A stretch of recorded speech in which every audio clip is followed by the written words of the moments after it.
and it terrifies the shit out of me sometimes. So yeah, I became quite an outsider, and I never felt like I belonged anywhere. Graham Howe's professional kiteboarder and founder of Dirty Habits, taking the world of extreme sports by storm. And then traveling and meeting all these cool people that I related to on my years of traveling, I realized that like we are a different type of people, and to make a home, a place for people to feel welcome if they're not accepted anywhere else. It's like mental health is something I'm very passionate about, and it's really created a sense of purpose for me. I'm pretty sure you've done more podcasts than me, I think. Only on Zoom. I've done a couple on Zoom, but I'm actually terrified of podcasts. Oh, Yeah. yeah, you did one with Mark as well. Yeah. I can't believe our little brother like jacked the name How's It. I was like, this perfect podcast name. We've been talking about it for years, and then Mark goes and does it. Yeah, so welcome to the first podcast. So obviously you've got Graham Howes over here, professional kiteboarder, founder of Dirty Habits, like ambassador of mental health. Very, very stoked. So I think it's appropriate that he's my first guest. Known each other both longer than we've known anyone else, and sort of feel like we opposites but similars. But yeah, so very, very stoked. So yeah, welcome. Awesome. So stoked to be here. It's going to be cool. So how are you doing? Yeah, I'm doing very good. It's been a very long summer. Summer in Cape Town is all about kiteboarding and surfing, and the whole world flocks here for 4 months of the year. And then all of a sudden season ends and the planes fill up and everyone leaves, and then you have Cape Town back to yourself. So it's nice to have a little breather. So it's a wild city. Like for you specifically, I know like when winter comes, like everything changes. The surf picks up. Summer, like everyone rocks up. Do you look forward to it? Yeah, it's a completely different atmosphere from like summer. Is just there's so much going on, like good things, but it's just a lot of chaos. But just amazing people come here, so it's really good to interact and socialize and just be fully embrace all the chaos. But then winter comes, and then the waves get good. There's less people here. Get back into surfing, pack my kites away, and just go on more of a winter soul mission. Yeah, there's something nice about winter in Cape Town. Like when when it gets all moody and like the rain pulls in, the storms, it feels like pretty wild. You just get all these sunsets, and they get the most amazing. Like the foreigners don't get to see the winter sunsets. It's just every day it's just popping. You know, like all the fog pulls in like this time of year as well. You get these beautiful days, and I just love like the diversity. I mean, like it's the closest place to Antarctica. I mean, there's nothing between us, and when the storms pull in, like you really get the sense that like you're getting hit by like raw nature. Yeah, I do enjoy it, and yeah. So the summer, how's the summer been for you compared to others? It's been a different summer. It's obviously like each year it progressively gets busier and busier, and I take on more projects. But since like the whole COVID break, we had a very long break of foreigners coming to Cape Town. So it has been pretty mellow, but this felt like the first year back since pre-pandemic, and everyone's here, everyone's stoked, everyone is trying to live their best lives. So it feels even a bit more energized than usual. So it's good to see everyone here. I'm very bad. I almost like when I got a mic in front of me, I'm not very well podcast trained, because every time there's a mic in front of me, my mind just tweaks out. It's thinking of what's the right thing to say, not what I really want to say. But I'll have to work on it. Yeah, no, I think it's cool. I mean, Graham and I've been speaking about doing a podcast like for ages, like one for me, one for him. And I think it's a really, really great way to have good conversations and share good conversations with people. Yeah, I mean, we have these amazing conversations off camera all the time, and we're just like, why not take this knowledge we have? And I mean, we're both constantly listening to new podcasts and reading new books and sharing information about how to grow, how to become mentally stronger, how to grow your business. And we're just learning so much by doing it. And we thought, why not put a mic in front of us now and see if we can relay some of that information we're learning. Yeah, it's been, I mean, off camera, Graham and I have been trying to set this thing up for probably about like an hour. There's a lot of cables going on here. There's a lot of stuff, but I think I don't know. We both listen to a lot of podcasts, like you said, and I think there just comes a stage where you want to be part of the conversations. And I think like the more you do, the better guests you get. I mean, like No offense. I take it. No, I mean, but like, you know, as it goes, like you get like a lot of the guys that I've listened to, I've learned from. Like, I would love to be able to like sit down with them and have a podcast. And the only way you're going to do it is if you grow your channel, you do well, you have good conversations, and like as you grow more and you teach more people and you get more subscribers, like you can get. I mean, like I would love to have like Jordan Peterson on a podcast one day, or like an Alex Amosi, or like be on like a Joe Rogan one day. So yeah, maybe we get all the podcast chests. You don't want to be looking like a knob if you're on Joe Rogan's podcast. Definitely. I mean, there's probably guys that have looked way worse if they can't handle their weed.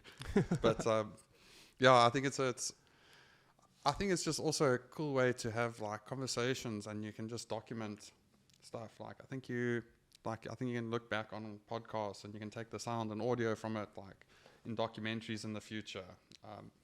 And I think it also teaches you how to talk to people and think and have good conversations. For sure, yeah. It's always been like a thought of mine of how I would do on a podcast, because it definitely takes. Like we all have such different skills. I mean, you're a photographer, content creator. You got your media company. You got all these skills, and a lot of them are behind the camera. And for me, I come across as quite confident. People watch my videos because I spend a lot of time in front of the camera, but that didn't come naturally. That took years and years of practice and filming 10, 20 takes to get the right thing out there. And my mind doesn't really work. It's not really I don't have a quick mind. I don't have like come up with quick chirps, and I'm more of a deep thinker than like a reactive person. So for me to sit here and like think that these words are gonna come out and not have a chance to process in my brain first, it's definitely a new skill I'm gonna have to work on. It's been interesting because like as you start watching different podcasts, like you see there's different vibes of different people, and like everyone kind of thinks there's one type of person that you listen to, but I'm enjoying like different. I mean, I love Russell Brand stuff as well. It's like completely different. And then you get a Joe Rogan style, and you get like an Alex, and everyone's got their own vibe. And I think there's something similar about all of them, but they're all very different. The way that they treat life and what they respect, but they all seem to want to better themselves, and they might have different beliefs, but they all want to be better and know more and quite open-minded. And yeah, I think I like that there's different vibes, because sometimes you feel like watching a chill podcast and a feel good ones, and other times you want to have one where you learn. Well, do you think how fortunate we are now to be able to watch all those podcasts and videos and have all this information at our fingertips now?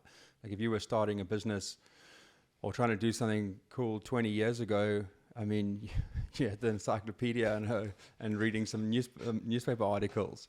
So you really didn't have too many like mentor. I mean, I don't have any mentors really in my real life, but these podcasts, they seem like almost they're friends of yours. They're like mentors because you're just soaking up all this information and learning from other people's mistakes. Makes me think of that episode of Friends where Joey could only afford the one encyclopedia. I think he knew everything about V, like all the volcanoes. But it is wild. I mean, if you think about like in the old days, I mean, sure, like if you wanted to find anything out, you'd have to like drive to a library, and then you'd still need to know how to use a library, and then find a book that's been written like years. Like now, there's just like endless information. And be good at reading. If you can't read, that's fucking terrible. Well, everyone takes in information differently. Like me reading, I don't really soak up too much information. But listening to stuff and watching stuff, that's when I can soak in the most. I've been thinking, because I've been doing a lot of learning from podcasts and a little bit of reading, but mainly from podcasts and conversations. And I'm trying to find the balance, because it gets quite tiring. Like because your mind's always active. Like I feel like if I listen to 2 or 3 hours, like it's trying to find the balance where I want to keep learning and finding out what's going on in the world. Like you don't want to be watching like rubbish. And like obviously, like we can talk about dopamine just now, but like you don't want to be flooding your brain. But it's that fine balance between. Can you hear that drill? So, someone just started doing some home improvements. Can you hear it? I wonder if you can hear it. Like, you can't hear fuck all. No, I can hear it. They stopped now. We might have to check that, because that might be a bit of a pain in the ears. Yeah. So you've just released your mental health documentary.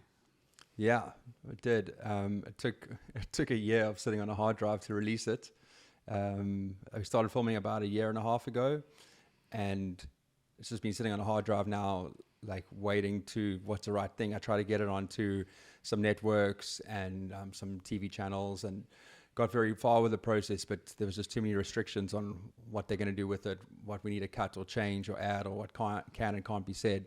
So at the end of the day, the reason I did it was to be open to everyone, so everyone can learn from it and get inspired by it. So just put it up on YouTube for free a year later. Should have done that straight away, but yeah, it's out now. Big relief. How are you feeling about it? Yeah, super motivated. It's been weird. It's in the process now where it's just been released a few days ago, so all the comments and feedback is coming in, which is amazing. I mean, each comment, people have taken the time to share about themselves, share their journey, share thoughts, and just join this conversation. But it's quite, I wouldn't say taxing, but I'm quite involved in this whole process now of everyone's feedback and stuff, which I can imagine as a YouTuber or filmmaker, whatever, putting stuff out there to the world, you're always going to get negative feedback and some good stuff. At the moment, it's all been positive, besides the one or two strange comments. But yeah, just dealing with that process at the moment. Yeah, it's quite wild when you put stuff out there. But I think you get to a stage where if you're getting all good comments and if everyone's just agreeing with everything, like, you're not really pushing the boundaries enough. And you need to sometimes just put stuff out there and just take what you get and ruffle a couple feathers. But it's important to get it out and to get the conversation started, and that's the most important thing. Is like, you can't do the whole everything for everyone, but you can put it there and get them to talk and get, like, it is quite hard though, like taking on, because it's a very especially when it's something you care about quite a lot. For sure, and it's because I put myself out there in such a vulnerable state. It gives, and it was what I've realized, which is also super important, is when you show up with vulnerability, it's met with vulnerability from people who wouldn't usually do it. I mean, our first interview with Tommy, we had no idea what we were going to be doing. I mean, we just literally decided, this is super important to me. I started documenting, actually, like when I got diagnosed with depression over 2 years ago, and I started going through like dark episodes and stuff, I would just start recording those episodes. I was like, this is a shit way to feel. It's very dark, but I was like, surely at some point this will come to help me in the future or help someone else. So I just started documenting and recording all my dark days and all that kind of stuff, and then had all this footage, and then started coming up with a bit of a purpose and realizing talking to people and these conversations were very well received. So we started our first interview with Tommy, and I was just shocked. Like, I was super vulnerable with him, and then he's this like very manly, cool, alpha male kind of guy, pro wakeboarder, and I didn't know how it was going to go, and next minute he just like opened up completely. So it's been very interesting to see how that whole process works, and then that sent us on a journey to going, well, what are we going to do with this footage? We had all the interviews, but we had no plan, and then somehow we pulled it together at the end. When did you first start feeling like you noticed you were feeling depressed or not feeling yourself? When did it start becoming a thing for you? I didn't actually experience any issues or depression or anything before I was 30. I mean, I knew my mind, I was an overthinker and I had anxieties and stuff, but then obviously this has become a process I've gone through, and I thought, what better way than to create some purpose and deal with the thing by actually, like, yeah, I don't know. My mind's looping at the moment, trying to think of what the right thing to say and what not to say. So you've always, I mean, when you first started with Dirty Habits, I mean, I remember when you first walked into the lounge. I mean, I was still living in Joburg, and I remember you walking into the lounge. I think your company was called, Wet and Wild back then. Yeah, Wet and Wild. And I remember you walking in and you had this, like, hey, what about this name, Dirty Habits? And, like, we all loved it. And you didn't really like it. You kind of didn't like it in the beginning. No, I mean, I liked it, but I knew it was a bit too risky. Like, I thought people might not accept the name and it might just be too niche. So yeah, I never liked the name in the beginning, and I never liked the logo, and that yellow smiley face that everyone loves. I hated it. I tried to get rid of it for years, but every time I try to fade it out, everyone's like, where's the logo? Where's the yellow face? So it started off as pretty much a blog in the beginning. When you first started, what did you think it was going to be? Why did you start it? Well, actually interesting, because I was trying to be a professional kiteboarder at that stage. I was living in Dominican Republic, and on the stage of being just got invited to do my first contest in the World Cup as a professional kiteboarder. And then a couple of weeks before that, I blew my knee. So I did ACL, meniscus, MCL, pretty much shattered my knee. And that ended up being like 2 years off the water pretty much, because I didn't have an insurance at the time, so I couldn't get surgery straight away. And I think that was a moment when I realized how fragile athlete's career is. And that your body is, you're so reliant on performance and your body and results and all that kind of stuff. So when that happened, it actually made me think about what to do next. And then I started Dirty Habits. But it wasn't actually started as a business. It was just started as all the professional kiters would come to Cape Town and train. So I'd take photos of them and shoot videos of them. And I was behind the camera the whole time and just showing them all a good time and bring people together. It was more like, if I look at it now, it's more like it's a tribe that I never had when I was younger. So I started my own tribe of crazy, wild, fun people. And then slowly over time, it evolved to being an online blog. And then we were about to go into a print magazine. But then at that time, print media just died. And then printed a couple of T-shirts and some stickers. And people all loved the logo and the name and felt like they were part of this crew. And from there, it just started growing. Yeah, it's crazy because, I mean, it's so true. You've got no idea what it was going to grow into, but like you kind of subconsciously just put it out there, and you sort of grew this tribe. Yeah, I wonder. I mean, what do you think was the feeling behind that? I mean, it's because there's a lot of people that have been pro kiters, and like you've just built this brand that's. I mean, if any of you don't know, like Dirty Habits is like it's an amazing community of people. It's one of the greatest brands where. You don't even have to pay people as like influencers or athletes. Like people just want to wear the clothes, they want to be part of it. And like whenever you see someone with like a Dirty Habits top, like you want to high five them. Where did you get your top from? And yeah, I mean, it hasn't done badly over the years, but it's more than money. It's like this community of people, and it's just crazy how it's just grown and how it just came out of. Nowhere almost. It's like you've just almost like manifested it. Well, I think it's almost like an extension of my personality, where I've always wanted to, I always want to make everyone happy around me, want everyone to have a good time, want to bring people together, for people to feel less lonely. I think when I was at, one of my issues I had was when I was at school, I was quite a loner, like an outsider. Didn't really fit in. Didn't fit in at all, didn't have many friends. I skateboarded, but no one else skated. Everyone was into rugby and cricket and all those normal things. So I felt like I was always an outsider. And my friends actually used to run away from me at school in the corridors, all my friends. I became quite an outsider, and I never felt like I belonged anywhere. And then traveling and meeting all these cool people that I related to on my years of traveling, I realized that we are a different type of people, and to make a home, a place for people to feel welcome if they're not accepted anywhere else. It's like Dirty Habits, so we accept all. And now it's just become an extension of my personality, where I like to bring people together. I like to create fun stuff. I like to have a community, and it just happens that the T-shirt is a flag that represents that feeling.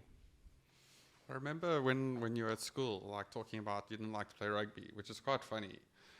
Because you're actually really talented at this stuff. But I remember in standard 9, I remember one day you not making the team. I remember seeing you cry that you didn't make the team and you weren't good enough and whatever. And then you came back the next year and you made the provincial team of rugby. What was that all like? Because you're not really a competitive person, but somehow you've always managed to find a level of competitiveness. Yeah, I mean, I remember that year. We were in a pretty small school, and we only had one team. There was the A team, and there was the A team and the B team. And that year I didn't make.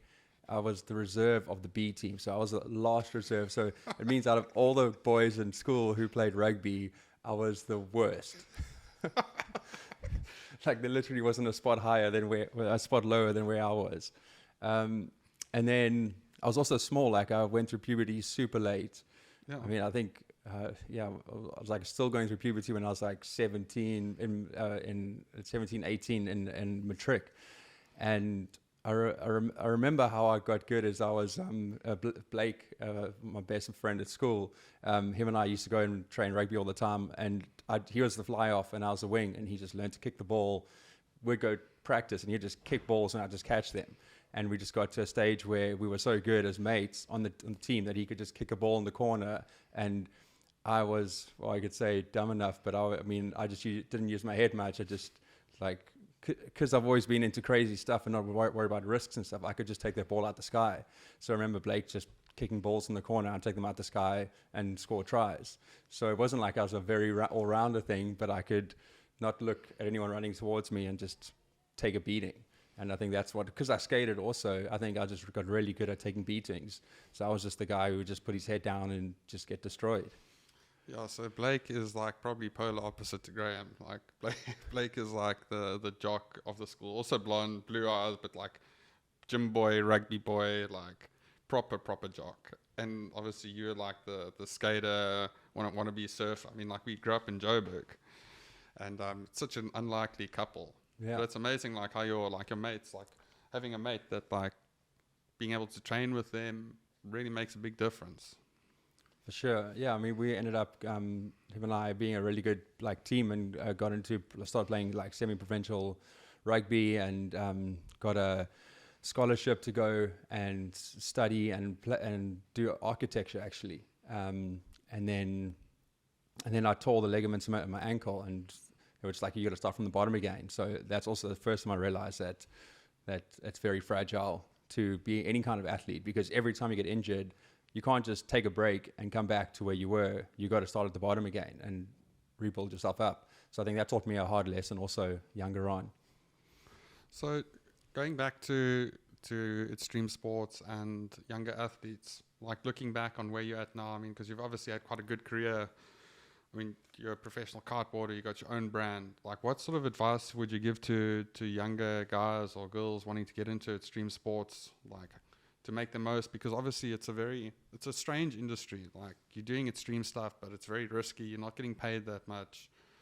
Like, it's heavy on your mental health, on your physical health. Like, how do you help someone navigate that?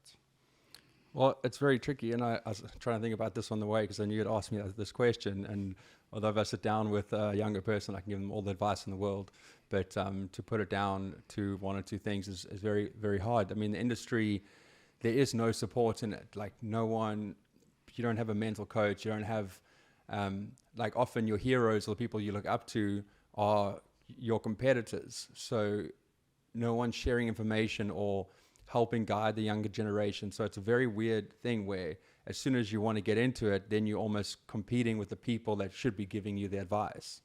So that it's just, there's nothing out there. So I think that's kind of where I want to go at the moment, and try find ways to helping kids and younger groms navigate through this whole journey, because only a small percentage of these athletes will actually become pro athletes and make enough money to continue this lifestyle.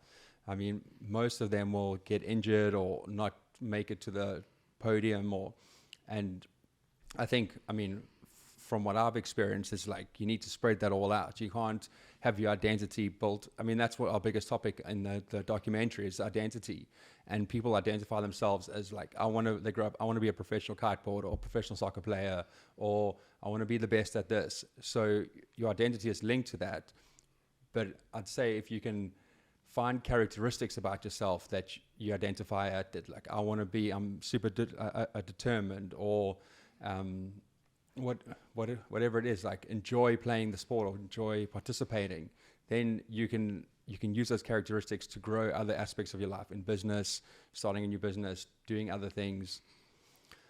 So yeah, I guess that's one part of it. Yeah, it's interesting. Like, so I was training to one of your mates who's a pro wakeboarder, and he was saying like he's a great wakeboarder and then a good filmmaker, and it's hard when someone comes along who's a little bit better than you at this, or you're not the best anymore, or you get injured. But there's a certain element of someone that's able to rise to the top of their game for one industry could be for any other industry. And it's like, what's that core essence of who you are that allows you to reach the top? So just because you are the world's best wakeboarder doesn't mean that's who you are. You're just someone who can become that, and you can become anything else. And there's so much more. There's like such a deep skill or deep, I don't know. I just feel like some people that they're just great at everything. It's just their mindset. And I'm like, the older I've got, I've started also realizing that you can, whatever you do, you can be better than 99% of the population. Like, I mean, I started boxing now recently, and like, I'm still very shit. Like, I'm never going to go beat Mike Tyson. But like, with 6 months of training and going like 3-4 times a week and running and training, like, I can be better than 99.9% of the people, and I can be like a boxer. And that's just with 6 months. And I think like there's a certain like mindset which is very cool. And I think the hard thing is when you like get stuck in like a pool of people. So like, you can imagine like you know most of the best kiteboarders, and some guys might be better than 99.9% in the world, but they like pretty shit compared to the best 20 or 30, but it's still they still like professional kiteboarders. And it's just, if you put your mind to anything, you can change. Your density shouldn't be defined on maybe the outcome. It's the ability to get any outcome. I think is quite cool. For sure. And there's also multiple ways to do things. I mean, I became a professional kiteboarder at like age 30, which it's wild, eh? Yeah, which I mean, as a lot of people say, they're professionals, but a professional athlete is when you can sustain your lifestyle and pay your bills with the salary, your income that you're getting. Like if you're getting free gear, or I mean, I don't think I've ever paid for a kite in my life before. I always found ways to create value to shops or whatever it was, and always got free gear. But the day I got a salary that could cover my expenses was at 30. And that was because I learned that I had to provide value to a brand in a certain way that would justify them paying me a decent salary. And people think, everyone who wants to be a pro athlete, or especially in extreme sports, that you have to be on podiums. But there's so many different ways, and that's like a big topic I want to get into is, or start doing podcasts or conversations about, is different ways to become a professional. I mean, I'm not by any sense of like one of the best kiters in the world. I mean, I've competed on the stage with the best kiters in the world, like Red Bull King of the Air, but I have created value in a different way that's important to a brand. And there's so many different ways to do it, whether that's content creation or podcasts or even teaching kiteboarding. I mean, like some of the Heel, who's like one of the best kiters in the world. I mean, last year he was the best kiteboarder in the world. He did first S loop, first double loop, and he was like 2 years ago he was teaching kiting and traveling the world doing contests, but teaching all the time. So it's like some of the best guys in the world, or who are getting paid and sustaining this lifestyle, are doing multiple jobs and writing articles for magazines. So there's so many different ways to do it, but you just need to find where to provide that value. And I think that's where I was good at, is providing value to brands. It's amazing when you have to find that. I mean, thinking about you growing up in Joburg, like you didn't really know how to kite. Like you went and you did your kite surfing thing. You taught around the world to the stage where you got good, and then you got signed. And it's very cool that we live in a time where you can become professional, but there's like a million different ways to become professional. Yeah, and everyone's just focused on the one thing about being on podiums, but I mean, it's only those 3 guys who are getting the paychecks, and if you keep on falling off that podium all the time, then you aren't valued anymore. So it's a very stressful and high intensity path to be repeatedly paid to be on podiums. But yeah, we're in such a good place now where you've got a phone and you can create content. You can do so many different variations of things to create value and earn good money now to be able to do these amazing sports. Would you have changed anything, like in your do you have any regrets from your career path of kite surfing and dirty habits, like to where you are now? If you see my Instagram bio, it says, seek what sets your soul on fire and regret nothing. and I don't have any regrets. I think living life with regrets must be one of the worst things. You constantly thinking you could have done things better. I mean, yes, I've made mistakes. Yes, I've made bad choices, gone down paths that have distracted me from what I need to do. Just tons of things, but I don't regret anything. I am where I am today because of the life I've had, and that's a very peaceful mindset to have. So I'm very happy about that. Yeah, that's a great outlook on life. Like I think everything, like provided you don't do anything really, really like messed up, like you don't end yourself up in jail or hurt someone really like. But yeah, I mean we all make mistakes, all have stuff happen to us. And I think like as soon as you just like take ownership of who you are, and you can't have any of the good without the bad. It's so cliche, but it's so true. And yeah, all the stuff just ends up like it's like the school of hard knocks. Like you go through shit and then you sort of find your way. So what do you want to do with Dirty Habits now? I mean, like what's the dream for it? Like, I don't know. I mean, I've always been very careful to define what Dirty Habits is, and I think that's one of the marketing or conversational pieces about it is where everyone's like, well, what is Dirty Habits? And if you ask me that question, I don't even really know what it is. I mean, it's from clothing to media to community events. But I definitely see this root of mental health is something I'm very passionate about, and it's really created a sense of purpose for me. And that's what I've learned over the last couple of years is having purpose is super, super like crucial in life. And this has given me a sense of purpose. Obviously, people still just want to see, some people just want to see fun stuff, crazy stuff, entertaining videos. We're not going to stop doing that, but I would like to just go into that, living your best life, but also taking care of your mental health and what goes on in your brain at the same time, so that you can enjoy those moments even more. So yeah, lots of different options. At the moment, this documentary's just gone out. I think it might lead to some new avenues and stuff. But at the moment, just want to keep on inspiring people and putting cool stuff out and thoughtful stuff out that has meaning. So yeah, I mean, I was going to ask you next. I mean, what set your soul on fire? And it seems to be like helping, like building a community. And I just love to see you put out more content.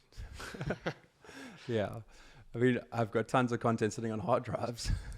But yeah, I think like creators, I think I have that creative gene, which is like that artistic gene that a lot of people in history have suffered from, like from Vincent van Gogh to Da Vinci to all of them have all struggled with their demons. And I think when you are given a certain gift and your mind works in a certain way, it definitely comes with its struggles.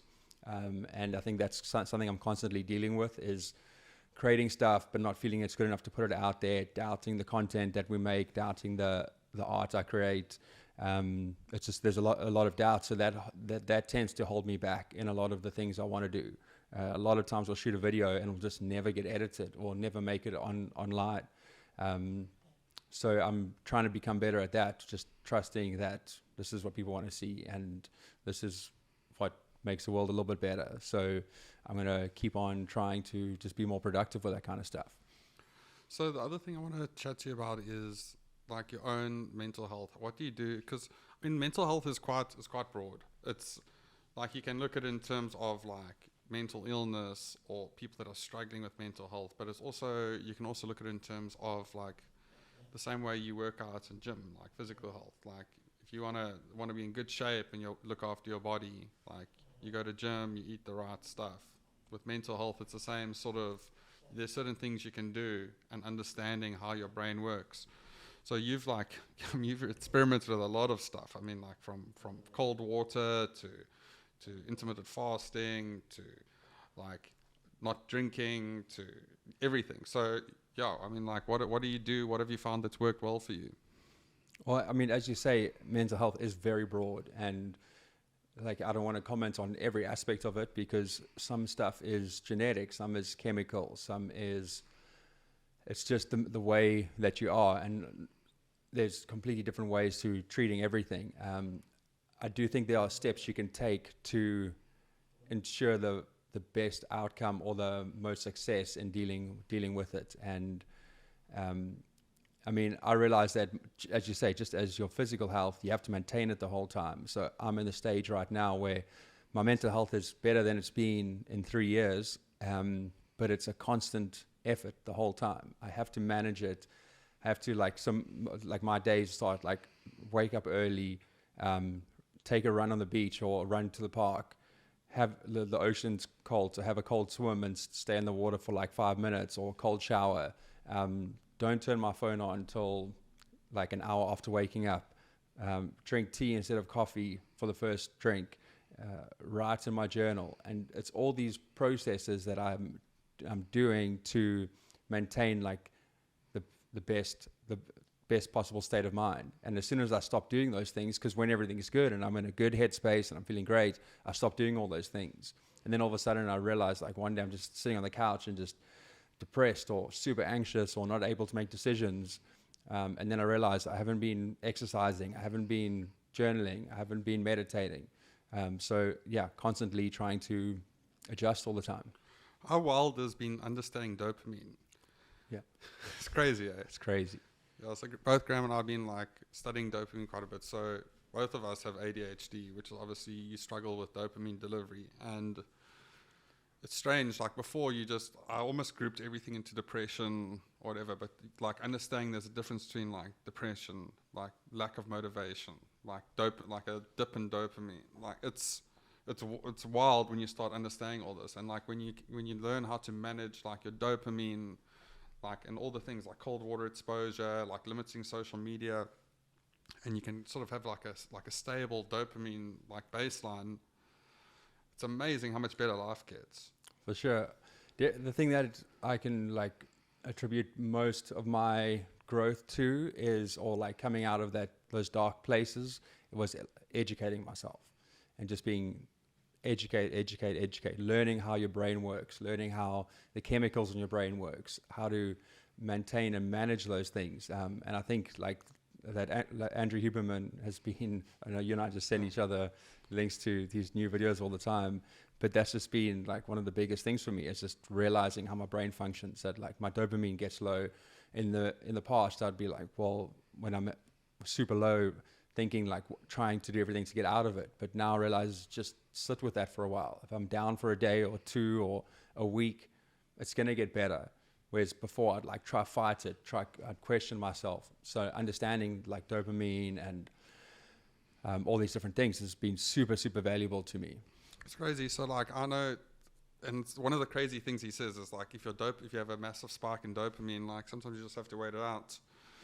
And like knowing that, and then you go do something where that spikes your dopamine levels, and then you sit with the consequences for a day or two, and like feeling almost like you understand now why you're feeling a certain way. Like you almost like second guess whether you want to go spark it again. You're like, I don't want to feel like this for 2 days. I don't want to feel rubbish. Like how can I keep keep things constant? And yeah, like education it's so crazy. I can't. But once you've seen the effects of something, and once you know how it works, it's very hard to not see it anymore. Like it's like you almost get like this little angel on your shoulder is like now speaking logic to you. It's not like just telling you some random bullshit like whatever. It's like now it's actually like speaking logic. It's like, hey, well, like do you want to have a good couple of days? You're gonna feel shit, like, and it's like, well, why don't you rather do this? And I almost feel like if you wake up, it's almost like you build momentum as well, which is great. Yeah, and you can't unlearn that stuff. Also, like once you know it, it's harder making those decisions when all your mates are going to a festival for the weekend that you would love to go and escape and let your mind loose and like get rid of all the stresses and pressure and stuff. Like a festival with your mates seems super fun, and that's been a big part. Like I love socializing, I love being around good friends and stuff. So I always in the past managed to justify doing those things, but now I'm like, it's a big party last night, best DJ playing, all my mates went, and I was like, it's a Friday, I'm not going to do it. I sat at home last night and watched podcasts and Andrew Huberman, and today I'm doing this podcast with you. Whereas if I went out last night, I probably would have delayed this podcast today because I would have been hungover. So, I mean, at the moment, as you said, like I'm not drinking at the moment. I'm taking all the steps that are necessary to have the best outcomes, and that's very important for me at the moment. How important do you think it is for younger guys who are looking to be like professionals in like extreme sports? Because it's strange, like it's a strange difference between extreme sports athletes and normal athletes.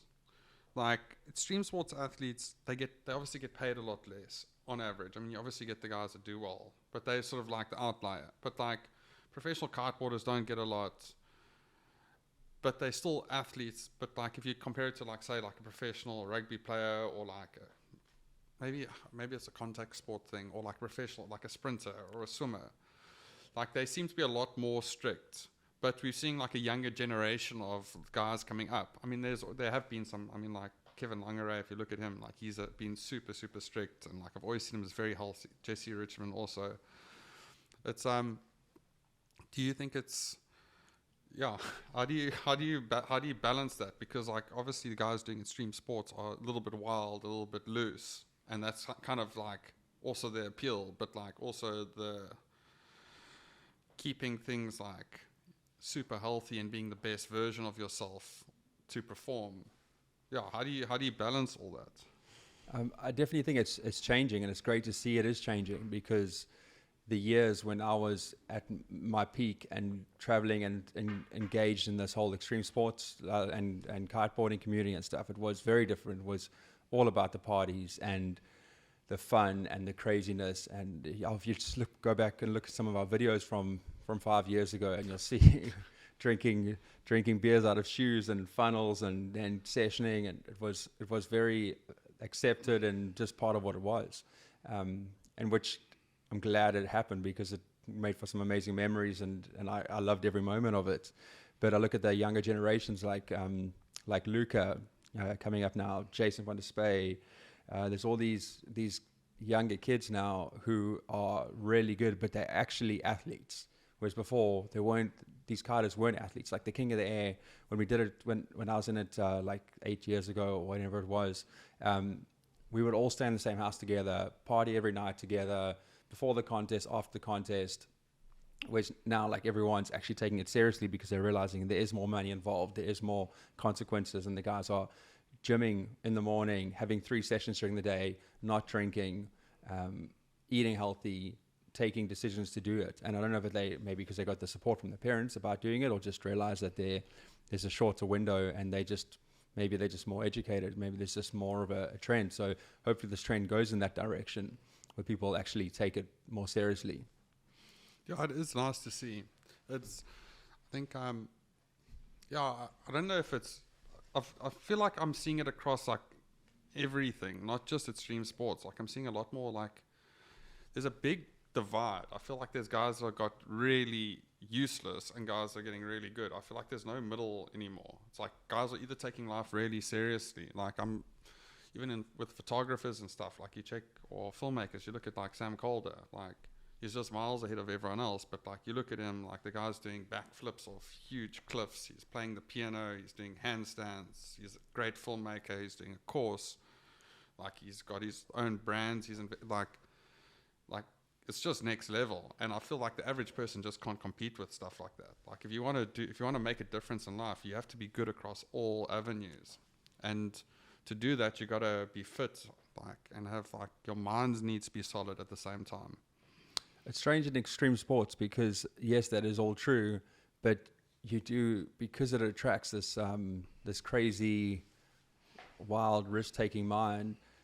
You do get some of the top extreme sport athletes that don't care about any of that stuff. They just pure talent and taking risks and just living life on the edge the whole time.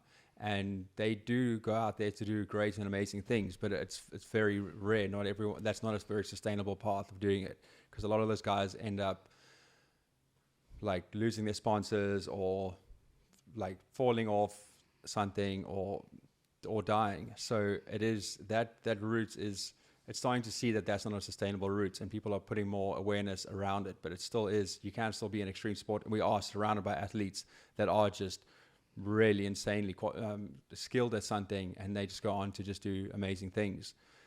So it's hard when those are the guys on social media. Then people think that that's the way they can do it, but it's definitely not a sustainable way to do it. If you had to go back to the younger version of yourself, what advice would you give it? Advice would you give younger Graham? Yeah, it's a tricky one. I think, like, it's definitely. What advice would I give Graham? I think just what I'm realizing that's the most important thing to me is it sounds so hippie to say it, but to be present, to live in the moment and not worry and stress about the anxieties of the future or what you did in the past or thinking back on stuff. Because so many of my good moments, and I mean, I was listening to a podcast yesterday, and they were saying that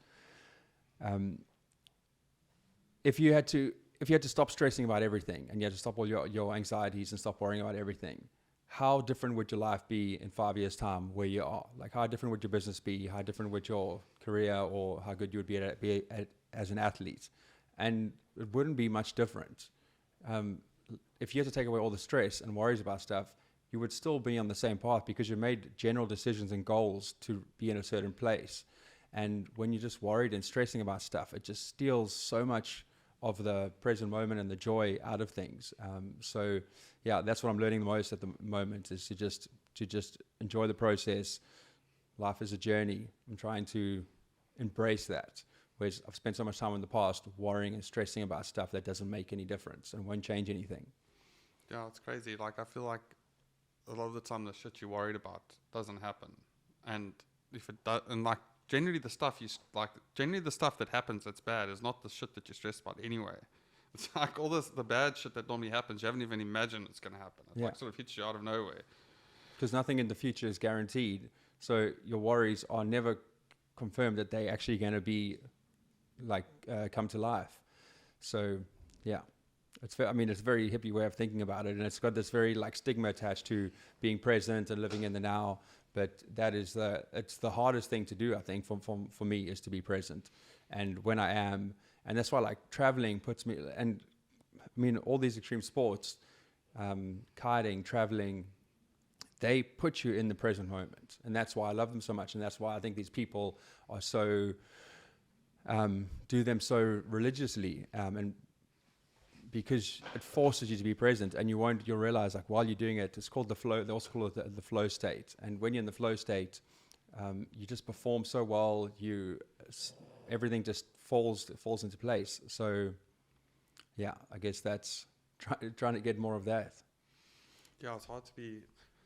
That's what's. Yeah, it's great finding activities where you just feel like you're not on autopilot, because I feel like your mind easily goes when you're in the same place. You're driving to the shops, like I said. That's the great thing about travel, and that's why I love traveling. Is when, like, if you have to go to the shops now, like, you're not even going to be looking at the road. I mean, you've been looking at the road, but you're going to be thinking about stuff and all this. And like, there's going to be all this. Just you're going to be on autopilot driving there, but. Like, imagine you go to a different country or even just a different city that you haven't been before, and now all of a sudden you're like, well, how the hell do I get to the shop? Like, what's around the corner there? And now all of a sudden you're present. And I think just it's that breaking out of just the normal routine and putting yourself into difficult scenarios. Do you feel quite present when you're in the ice bath? Yeah, very, very present. Even then, it's a struggle to like keep on a thought. So I mean, as Andrew Huberman mentions, it's one of the critical 5 steps to maintaining all your mental health and physical health and stuff is NSDR, which is non-sleep deep rest, which is the scientific way pretty much of saying what meditation is. So it's just focusing on your breath. If a thought comes into your mind, like realizing it as a thought and letting it pass, and then going back to focusing on your breath.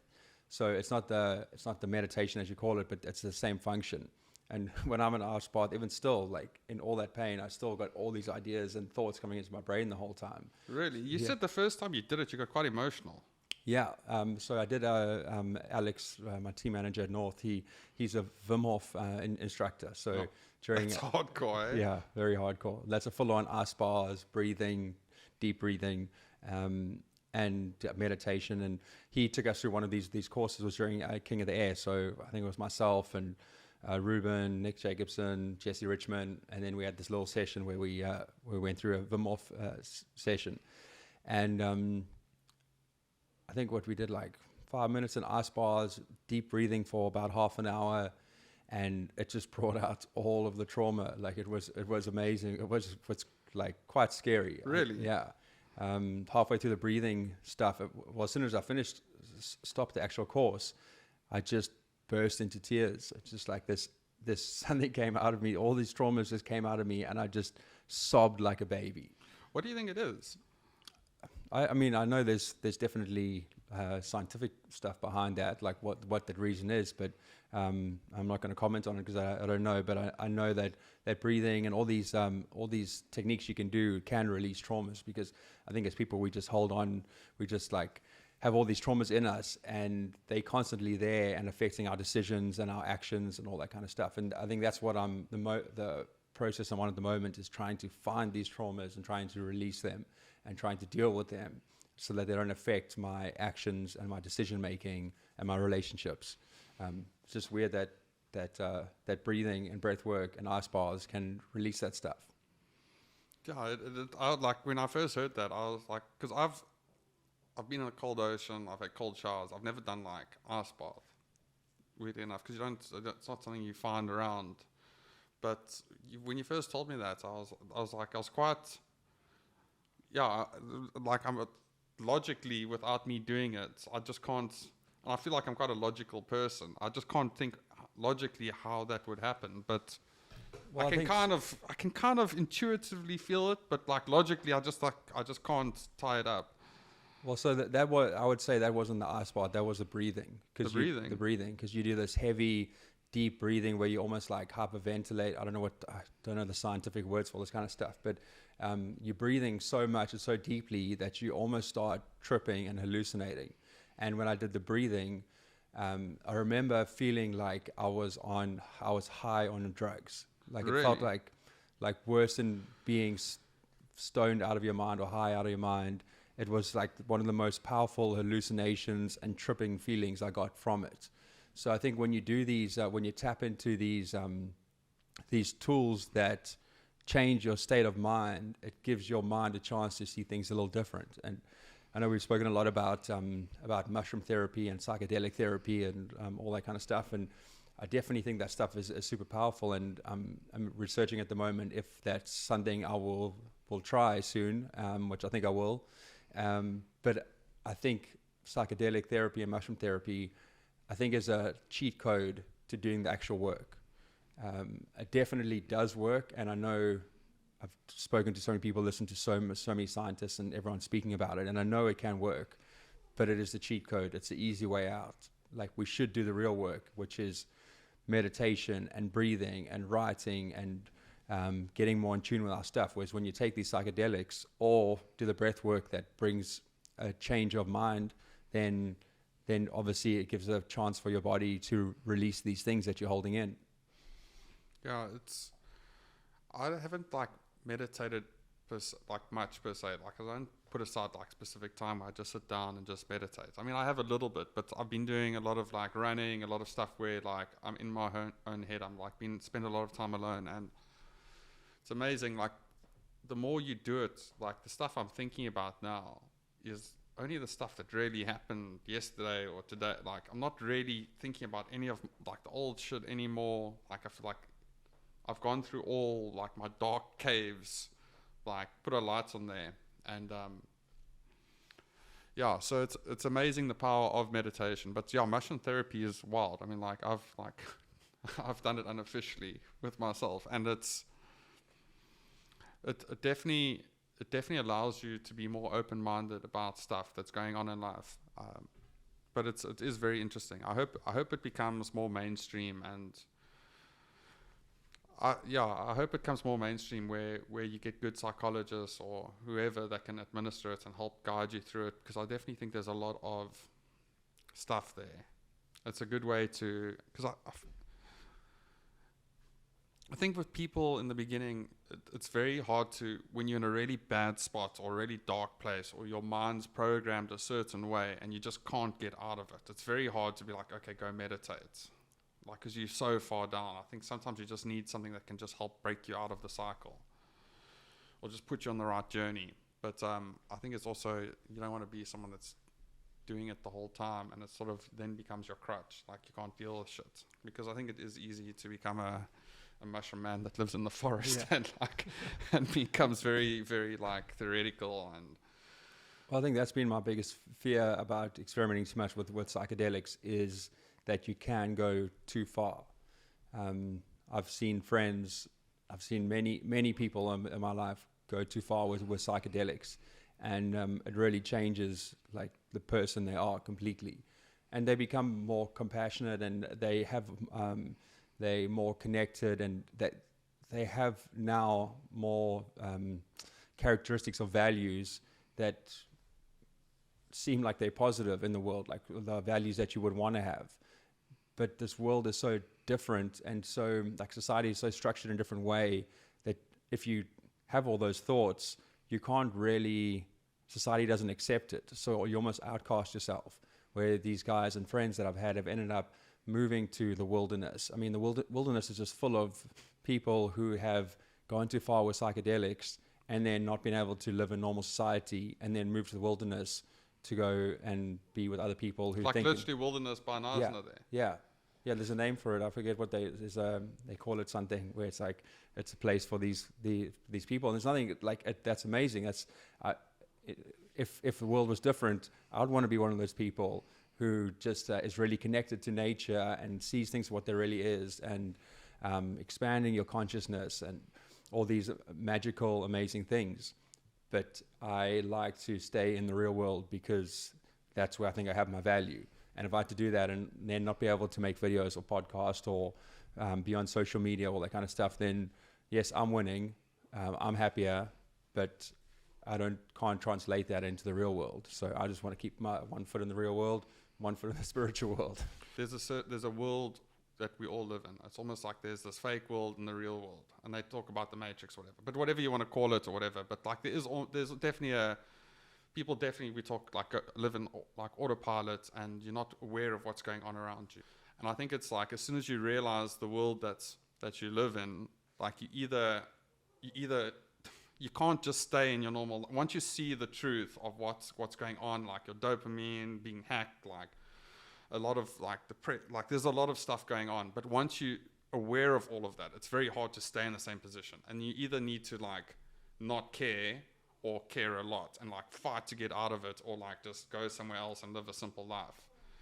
And it's almost like that scene in the Matrix, like where like Neo gets the pill, like once he's now seen the real world he goes into, like he can't just go back to his normal life, because like now he knows he's like living this thing. So it takes a lot of work to start your own company and to have your own thoughts and to have your own, like sustain your own life and change the world. It's hard. There's a lot of work that goes behind it.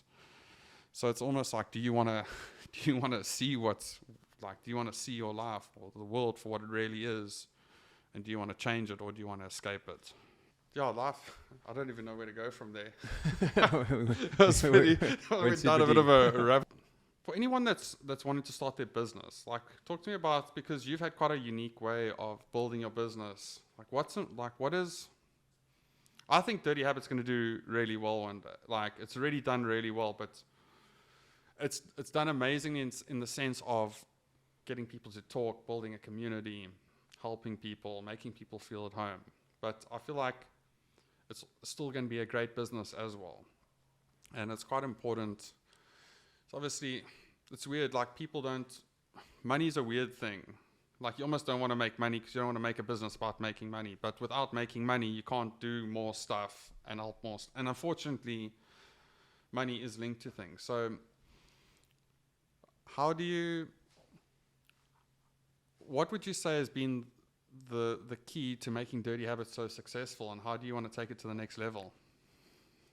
There's this, I mean, if you've heard of Ikigai. Yeah. It's the Japanese art of living. Yeah. And how to live a life of purpose. And it's like the 4 bubbles that overlap, and I think it's all, and one of them is finding something that you love doing, finding something that the world needs, finding something you're good at, and the 4th one was, I forget what the 4th one was, but it's pretty much where you find these things that you're passionate about, you love doing, the world needs, and that you're good at. And the center of that is the Ikigai. And it's not that I've realized the value of it recently, and also after reading that book, Man's Search for Meaning. I think that was the biggest, one of the biggest changing parts in my mindset, is just realizing that we have to find a purpose, that we have to find something worth living for, and something that sets our soul on fire. And I think I've always done that. I've always been a dreamer. I've always chased my dreams. I've always done exactly what I want. Not exactly what I want to do. I've done a lot to please people in it. But I do what I love doing, and I found my passion, and now I found my purpose. And I think if you can do that, then you can do great things.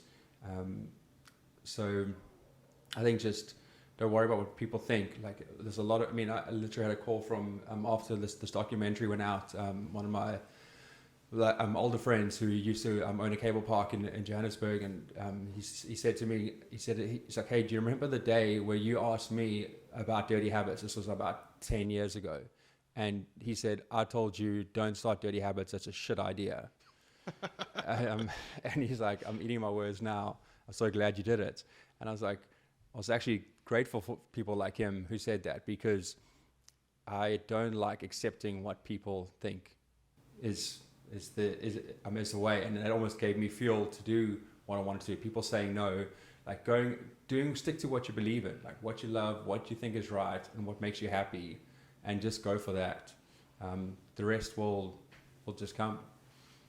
I've realized that, and I think it's been from watching a lot of these other podcasts have done really well. Like, someone asked Joe Rogan the other day, it's like, aren't you tired of like these podcasts? I mean, like, look at the Oak. He's like commentating on UFC. He's got his podcast. I mean, he does like a 3-hour podcast almost every single day. Wow. It's wild if you think about that.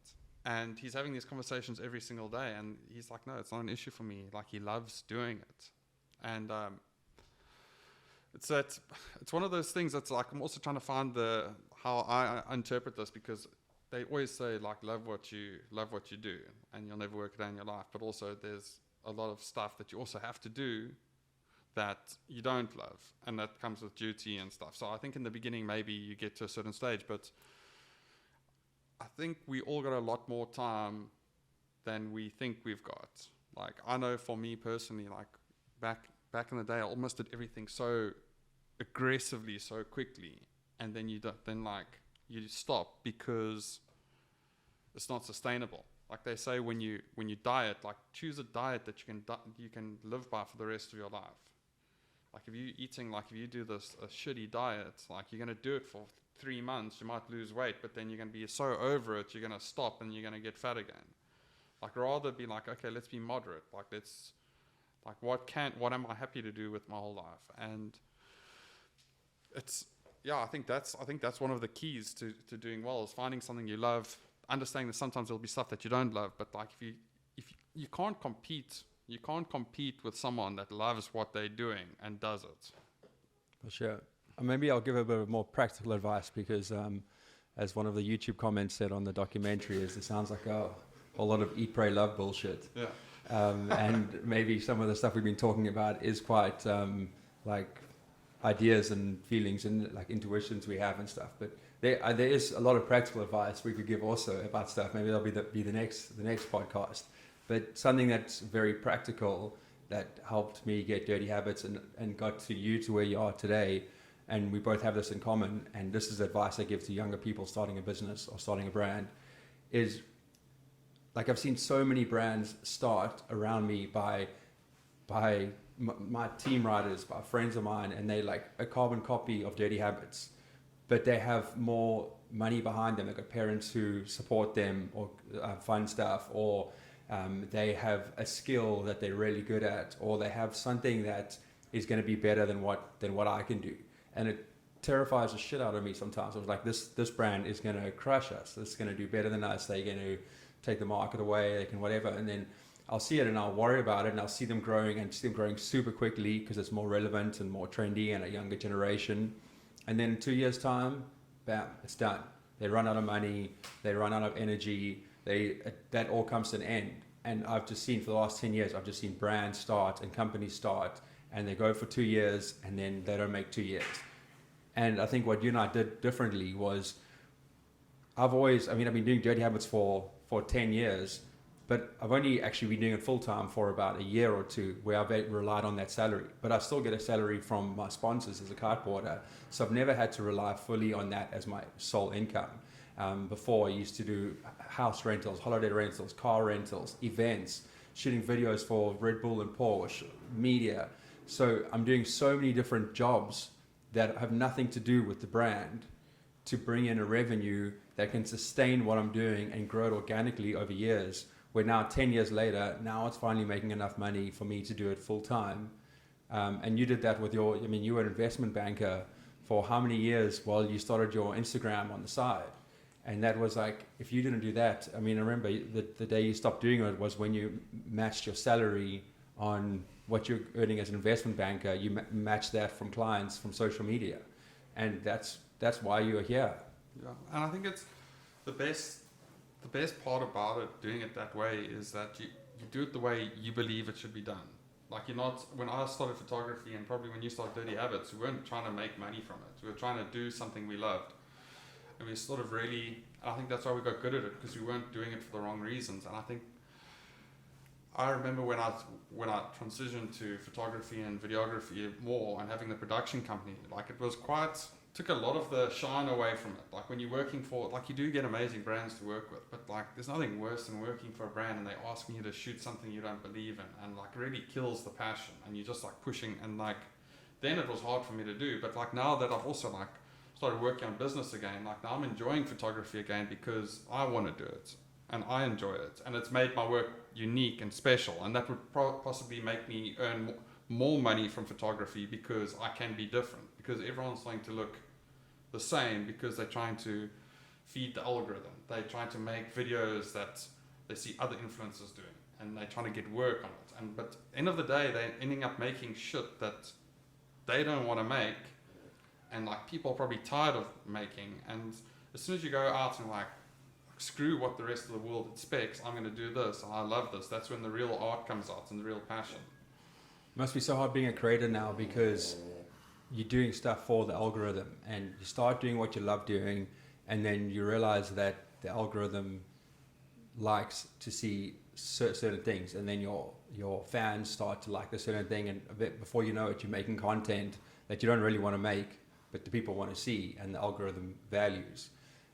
So I think it's quite a big problem that all the knowledge and the good thinkers out there are end up having to make content for a certain reason, not what they really believe or what they really want to do. I think that's why Dirty Habits where it is now, because I've never not done like stuff for algorithm. Yes, I've tried to do catchy thumbnails and some clickbait stuff just in the pure like face of it on like the YouTube thumbnails and the naming of stuff, but the content has never been about that. It's always been what we've wanted to do, and sometimes a video gets 1,000 views. Now we're sitting with this YouTube video now, the documentary, and I think it's on like 25,000 views. But I look at a video of us doing some stupid thing, and that's just like on 200,000 views. So it's hard to go, well, let me go back to making the stupid stuff and not the important stuff. But I'm just sticking to my guns and doing what I believe is right, and I think that's definitely helped. Yeah, it's also the quality of views. 24,000 views on mental health is impacting 24, and people probably watch that whole video and probably talking about it, it's changing their lives. Where like a stupid video, like it's still cool. Like, people need entertainment. Even on a more superficial level, like I could do a video about finance or business, and even like if you think like 100 people like watching this video and they've watched you talk about business and you can potentially get like a client from that is way better. I mean, imagine like I got 100 clients. Like, would you rather have 100 clients or 1 million views? Like, or 100 people whose lives you actually change. So I think but also the nice thing about social media, I mean, for all the bad stuff about it, it's allowing us to build our tribes anywhere in the world. Like, there can be people, like normally it would just be the people in your area, whatever, but like now there's people like in different countries around the world that value the same shit I value and value the stuff you value. And it all starts off very slow, but like a small tribe, like even like 1,000 people that are like-minded is very, very powerful. And I think it's tracing I think it's actually connecting with people. Like, stop thinking of it as views or likes. Think of it like 100 people have engaged, it's touched their lives. And like, you line up like 100 people, it's a lot of people. I mean, even 1,000. I mean, at school we had like 500 people in our school, and it was like a whole hall of people. That's a huge amount of people. There's a lot of people. It's mind-blowing. Yeah. And I think like when you start thinking of it like instead of likes, it's actually people behind there. Like, I think the problem with our society at the moment is everyone's trying to impress everyone. No one wants to offend anyone. Like, and all the messaging out there is just becoming so like boring and dull and like, but like it's so great when you talk to people and you build your own tribe of people that value the same stuff, and people are different. Like, no one, like there's never going to be a society where everyone just agrees that everyone's the same. Like, we're just not built that way. Like, and it's so nice that we can do that. And sometimes it's better having a small community that's tight. You don't need a big community. And like, I think if you're trying to get all the followers and all the people from everywhere, like, you're almost losing the real valuable people. Because I don't want to watch a wishy-washy thing. I want to watch someone who's got like an opinion or a tribe. Yeah, definitely that makes perfect sense. So I saw, just to end off before I think the SD card runs out, whatever. I hope all the quality and everything's good. But I saw on that Diary of a CEO, which is another good podcast. But he always says, so give me one question for the next person. Not knowing who they are, like what's a good life question? What sets your soul on fire? Okay, that's a good one. I love that. That's actually one of my favorites. It's one of my favorite sayings as well. So I wonder where we must have heard it together. I wonder where it came from, but I think is it in the Faroe Islands video? It could be. Yes, that was still a cool video. Eh? It's actually one of our slogans on a t-shirt also now. Is it? Yeah. I love how. Don't be a prick, be lacquer. That's what the other one says. Don't be a puss, be lacquer. And that's our mental health quote. I don't know, a lot of them are just doodles that I draw in my diary. So my diary is just full of, sometimes I write it, sometimes I draw on it, and then sometimes I need a new design. I'll just go through my diary and find a little doodle that I've drawn. But normally it's like, I love doing the art and stuff, but I really find it a hard time to actually sit down and do it. So some nights I'll start at like 10 o'clock at night, and I'll just sit and draw and design till 4 or 5 in the morning. And I'll just spend the whole night when the whole world's sleeping, and I can get like 5-6 designs out. Most of them are hand drawn, which I convert onto Photoshop. Actually, I haven't learned how to use Illustrator yet, so I still do everything on Photoshop. But yeah, everything has some sort of meaning to me. I mean, it just comes at me for some reason. No, I love it. This is like a design. I think the cactus, we actually found one in Mexico that looked like this. Yeah, that was after the Mexico trip, because was it before or after the Mexico trip? I drew it before, and then I got there and I was obsessed with cactuses. Yeah. So it's obviously like something my subconscious comes up with these things. I mean, this one's got snakes on it, and happened to have an encounter with a snake very recently. But that all happens before, so must be something telling me something. Shot, bro. Well, thanks for coming on. Yeah, it's been awesome. A very, very cool experience. Sit here and talk about some stuff. I'm definitely learned a lot and feel a little bit more comfortable in front of a podcast mic. Yeah, no, I'm looking forward to doing a longer one eventually. I can see how you could easily do like a 2-3 hour one. Yeah, it's hard to restrict it. I'm a bit nervous that the camera's not going to record. Like that would suck. But I think this is a good. I'm very very stoked. And yeah, thanks for being on. Yeah, well, good luck for the future ones. I hope you to come back on here soon. Shop, bro. Love you lots. Love you too.